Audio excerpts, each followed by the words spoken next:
Story 1. The Disappearance of Rebecca Corium. The Disney Wonder is an enchanted place, a floating paradise where dreams come true on the endless ocean. Families flock here, lured by the promise of fun, safety, and unforgettable memories. For 24-year-old Rebecca Corium, working as a youth counselor on the majestic ship was a dream come true. The young woman from Chester, England, had always been drawn to the sea, and the Disney Wonder offered her the chance to be part of something magical. But on one fateful night in March 2011, that magic turned into something much darker. Rebecca had been aboard the Disney Wonder for several months, her days filled with laughter, games, and the innocent joy of children. She made friends with the crew, explored the endless nooks and crannies of the ship, and became accustomed to its rhythm. But beneath the surface, something was brewing, something dark and terrifying that would soon be revealed. It was just after midnight when Rebecca was caught on surveillance cameras making a phone call in the crew corridor. She seemed restless, her normally bright demeanor clouded by distress. Her body language was tense, her hand clutching the phone as if it were a lifeline. No one knew who was on the other end of that call or what was said, but whatever it was, it terrified her. After hanging up, Rebecca disappeared down the corridor, the cameras catching a final glimpse of her retreating before she was swallowed up by the ship's winding corridors. That was the last anyone saw of Rebecca alive.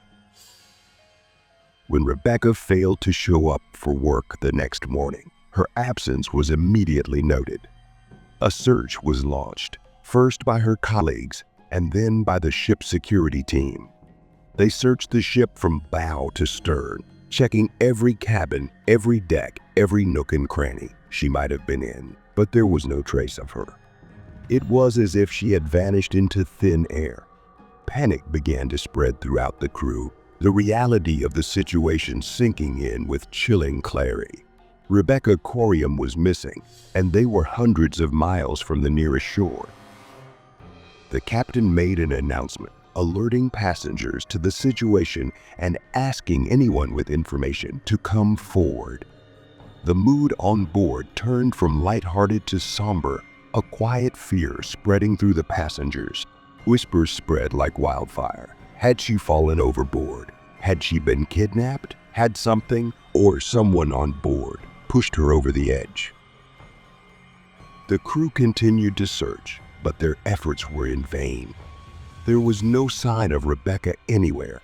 As the hours turned into days, the search expanded beyond the ship. The U.S. Coast Guard was alerted, and a full-scale rescue operation was launched, with helicopters and boats scouring the vast ocean surrounding the Disney Wonder. But the ocean, vast and indifferent, remained secretive. Rebecca was nowhere to be seen. In the days that followed, rumors began to spread among the crew and passengers. Some claimed to have seen Rebecca standing on the edge of the deck in the early morning hours, staring out at the dark water below. Others whispered of a shadowy figure seen following her in the days before her disappearance. There are even those who speak of the ship itself, claiming that the Disney Wonder harbors a darkness beneath its glittering surface, a malevolent force that has claimed Rebecca as its own. Back in England, Rebecca's family was devastated. They flew to America desperate for answers, but found none. The official investigation turned up little. No evidence of foul play, no clear explanation for her disappearance. The authorities eventually ruled it an accident, suggesting that Rebecca may have fallen into the sea in a moment of desperation. But those who knew her best refused to accept this conclusion. They argued that Rebecca was a strong swimmer, and she would never have done something so reckless and drastic. As the days turned into weeks, Rebecca's story began to fade from the headlines, overshadowed by other news. But for her family, the nightmare never ended. They continued to search for answers, conducting their own investigations, hiring private investigators, and even petitioning the Disney Corporation for more information. But the deeper they dig, the more silence they find, a wall of secrecy that only deepens their suspicions. What really happened to Rebecca Corium that night? Did someone on board know more than they're letting on? And if so, why did they keep it a secret? Years have passed since Rebecca's disappearance, but the mystery remains as haunting as ever. The Disney Wonder sails on, its decks filled with the laughter and joy of new passengers unaware of the tragedy that once unfolded there. But for those who remember Rebecca's story, the ship is no longer a magical place. It is a dark place where a young woman's life was swallowed by the sea, her fate forever lost to the depths of the ocean. Rebecca Corium is gone, but her ghost remains. An unanswered question, a chilling reminder that even in the most magical places, danger can lurk just beneath the surface. The ocean keeps secrets very well, and this secret may never be revealed. Story 2. The Mysterious Death of George Smith. Brilliance of the Seas was a beacon of luxury, a marvel of modern engineering that promised its passengers a voyage filled with fun, relaxation, and adventure. For George Smith and his new wife, Jennifer, it was supposed to be the perfect honeymoon, a romantic voyage across the azure waters of the Mediterranean, far from the cares of the world. But on the night of July 5, 2005, what began as a celebration of love turned into a chilling, unsolved mystery that would haunt the ship and its passengers for years to come. George and Jennifer were the perfect couple.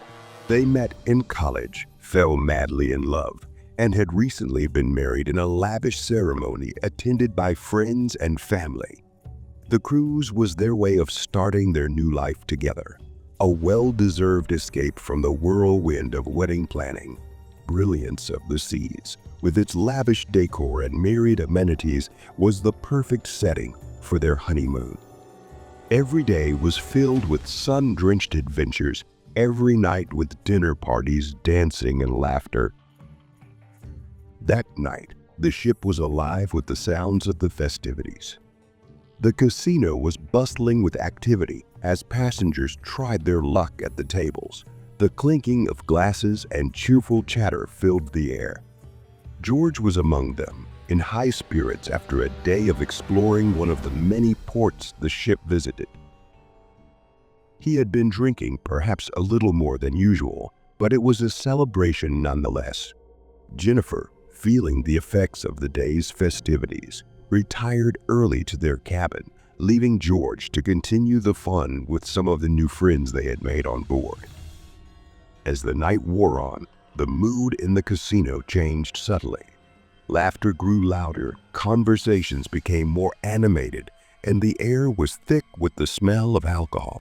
George, now visibly drunk, was seen laughing with several other passengers, including a group of young men who took a particular interest in him. What was said in those final hours in the casino remains a mystery, but witnesses later recalled hearing a heated argument, followed by George stumbling out of the casino, his face red with anger. He returned to the cabin where Jennifer was sleeping, oblivious to the events unfolding just outside the door. What happened next has been pieced together from scattered reports, conflicting testimony, and a grisly discovery the following morning. Around 4 a.m., several passengers in nearby cabins were awakened by loud noises, banging, screaming, and what they described as a heavy object hitting the floor. Some reported hearing what sounded like a struggle, followed by an eerie silence. But in the confined space of a cruise ship, where noises eerily travel through the walls, no one thought much of it at the time. It was only when the sun rose that the true horror of the situation became clear. When Jennifer woke up the next morning, she found herself alone in her cabin, her head pounding from the night before's drinking. The bed next to her was empty, the sheets rumpled, but there was no sign of George. She assumed he had gone out early, perhaps to get breakfast or some fresh air.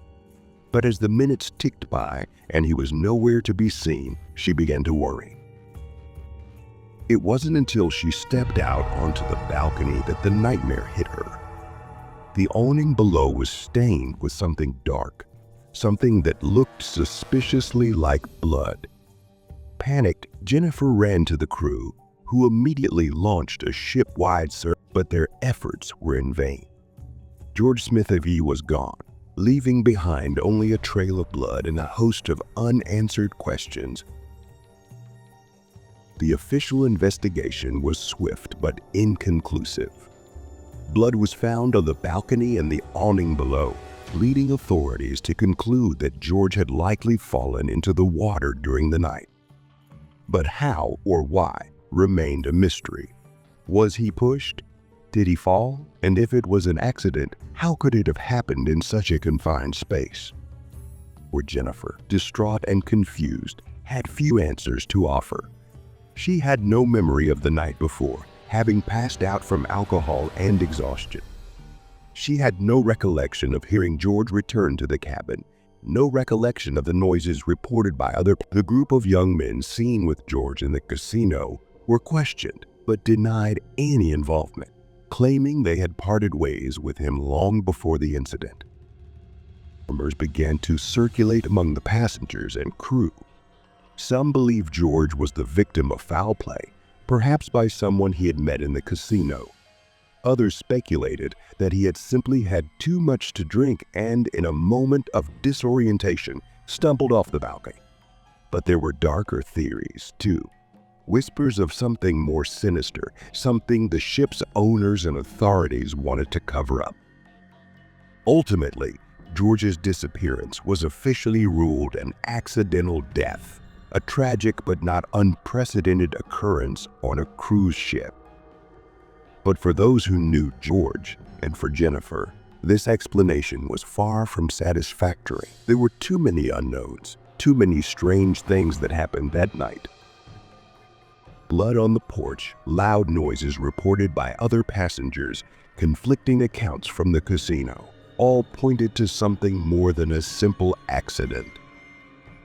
The case remains unsolved to this day, a chilling mystery that haunts the brilliance of the seas like a current. Passengers sometimes claim to feel a presence, an unsettling feeling in the air, especially at night. Some even say they've seen a figure standing on the balcony of George and Jennifer's old cabin, staring out at the dark, endless sea, a reminder of a honeymoon that ended in horror and a man lost beneath the ocean, his fate forever shrouded in mystery.